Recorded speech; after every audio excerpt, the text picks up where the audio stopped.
Hello ময়বিটু time family, welcome back to my channel. আজকে আমাদের একটা নিমন্ত্রণ আছে, তাই আমি সেজে গুজে একেবারে মিনি ব্লগটা শুরু করে দিয়েছি। আমি যেই শাড়িটা পরেছি সেটা আমার বোনের শাড়ি। এই শাড়িটা বোন কেনা মাত্রই আমি বলে দিয়েছিলাম আমাকে কিন্তু একদিন পরতে দিবি, তাই আমি বাড়ির দিয়ে আসার সময় বোনের কাছ থেকে শাড়িটা নিয়ে এসেছিলাম। আর বাবিনকেও আমি এইদিকে জামা পরিয়ে রেডি করানোর পর দেখছি আমি আর আমার ছেলে পুরো ম্যাচিং ম্যাচিং হয়ে গেছি।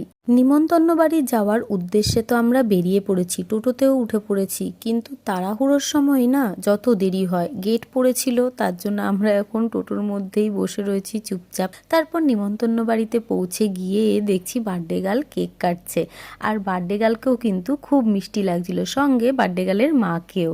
আর এইদিকে আমার ছেলের কাণ্ড দেখো, কেক কাটিংয়ের সময় যে টুপিটা পরিয়ে দিয়েছিল ওকে, ও তখন দিয়ে এই টুপিটা পরে রয়েছে। আর হ্যাঁ, এটার একটা বড় ব্লগও আসতে চলেছে, তোমরা কিন্তু অবশ্যই দেখো।